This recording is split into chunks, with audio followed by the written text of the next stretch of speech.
Kasako Media, tunaangazia maisha, tunaandika kesho. Sasa macho na masikio ya wengi sasa hivi hapo kule visiwani Zanzibar, ambapo michuano ya NMB Mapinduzi Cup inaendelea, na siku ya jana kulikuwa na mchezo mkubwa kabisa, mchezo ambao uliwakutanisha Simba dhidi ya Azam FC, na Simba kwa mara nyingine tena, mara baada ya kupoteza mchezo katika ligi kuu soka Tanzania bara, na anaenda tena kupoteza mchezo katika NMB Mapinduzi Cup, bao pekee ambalo lilifungwa na mchezaji ambaye Simba wenyewe walimtangaza kupitia mitandao yao mbalimbali ya kijamii, bwana mdogo Rami Kilawi. Kipindi hicho alikuwa akicheza kunako kikosi cha Wanamangush Coastal Union kutoka kule jijini Tanga, lakini kwa sasa anawatumikia wanasema wazee wa kutoa utamu kwa maana ya Azam FC. Anafunga goli zuri, goli la kichwa, goli ambalo lilikwenda kumaliza matumaini kabisa ya wana Simba.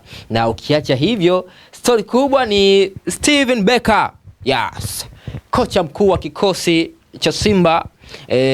Alionekana kuwa na pressure kubwa katika mchezo ule wa hatua ya nusu finali, akionyesha shauku yake ya kutaka timu ama kuiona timu yake na kwenda katika hatua zinazofuata. Na kile ambacho kilikuwa kinaonyeshwa na wachezaji katika kiwanja, performance ya wachezaji katika kiwanja haikuwa nzuri. Sasa swali la kujiuliza ni dogo, je, katika mchezo wa nusu finali kati ya Simba dhidi ya Azam FC, bwana Steven Becker kweli alipanga yeye kikosi au alipangiwa? Kwa nini nasema hivyo?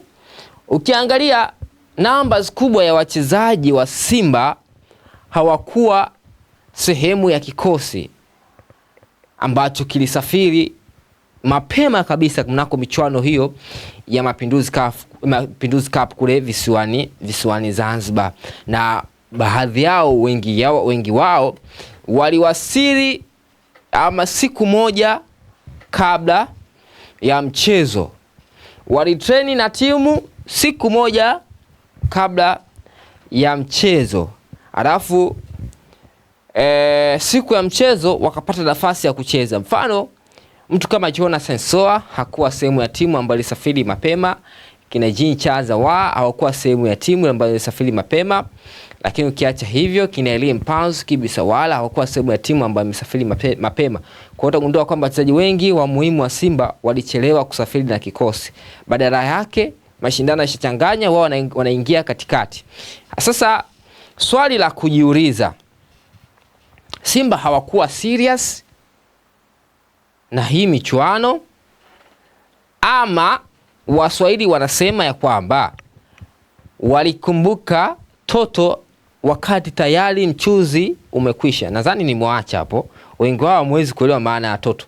Toto ni hugari, tonge la ugali lile, ukishalimega tonge la ugali unabonyeza katikati pale, alafu kuna kuwa na kitobo, ili inaitwa toto kwa sisi Waswahili. Alafu ndio wanasema kwambia unakumbuka toto wakati mchuzi umekwisha. Kwa maana ili uweze kutumia toto lazima kuwe na mchuzi wa kutosha, kwa maana utaweka kitobo azi bakuli kama bakuli ile tonge la ugali, alafu utalizamisha kwenye mchuzi, alafu mchuzi utakaa katikati. Hiyo ndio toto. Kwa hiyo Simba walikumbuka toto hali ya kuwa mchuzi umekwisha, ama Kiswahili cha kawaida unakumbuka shuka tayari jogoo ameshawika, kwa maana kumekucha. Simba rasmi ameshaondolewa katika michuano ya Mapinduzi Cup, na wengi wakisema ya kwamba huenda bwana mkubwa Steven Becker amekwenda kuvunja rekodi yake ambayo amedumu naye kwa muda sana. Ni miongoni mwa walimu ambao wamekuwa na uvumilivu mkubwa kwenye vilabu, wamedumu kwenye vilabu zaidi ya mwaka mmoja. Lakini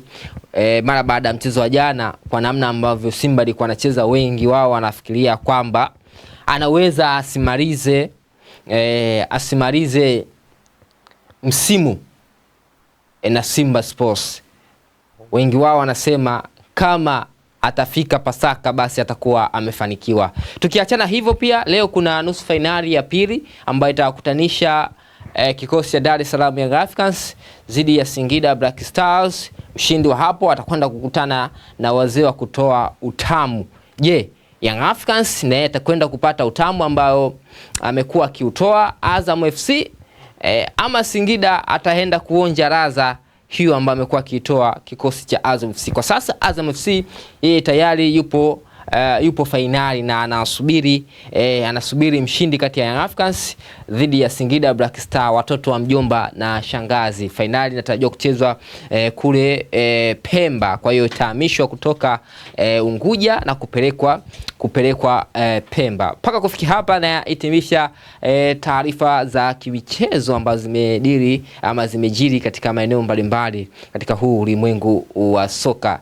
Jina langu ni Fungameza Junior, naweza kunifuata kupitia mitandao yangu mbalimbali ya kijamii kama Fungameza Junior, lakini pia una nafasi nzuri ya kuendelea kutufuatilia kupitia mitandao yetu mbalimbali ya kijamii kama Kasako Media. Kuanzia sasa mpaka wakati mwingine, chao. Kasako Media, tunaangazia maisha, tunaandika kesho.